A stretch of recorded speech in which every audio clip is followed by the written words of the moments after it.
समस्त को मोर नमस्कार। कुमुद जगन किचन रे आपनको स्वागत जनाऊँगी। आज आम बनैबा ब्रेड उत्थपम। से मुझे 5टी ब्रेड,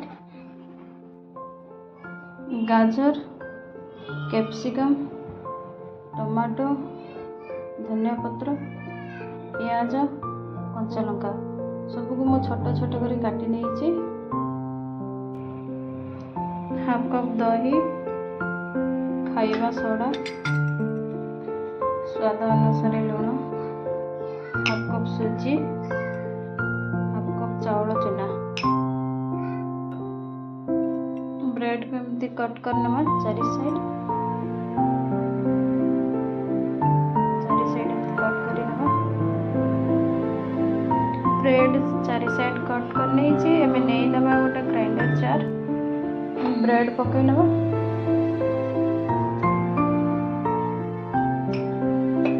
चाउल गुंड, सुजी, खाइबा सोडा, दही,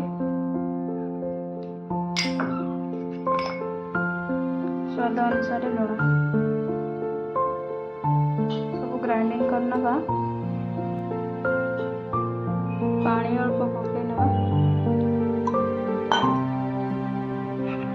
ग्राइंडिंग करी नहीं बेटर देखा केते बढ़िया है। चलते बनैबा तवा गरम हो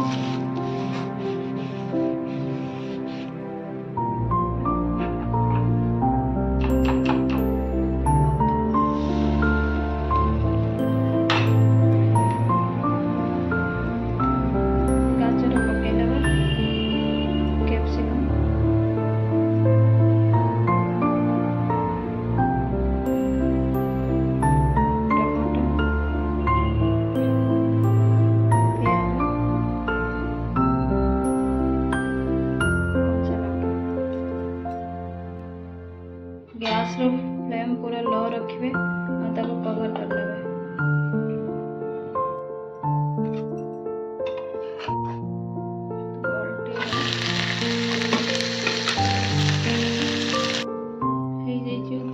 काढ़ी नेबा प्लेट रे और बाकी तक जेती सेती भी हमें करनबा। ब्रेड उत्थपम हो जाइए। आपण मानक जदि पसंद आसुची ताहले आपण मानक भल पाइबा लाइक, सब्सक्राइब, शेयर और कमेंट करदेवे। Thank you.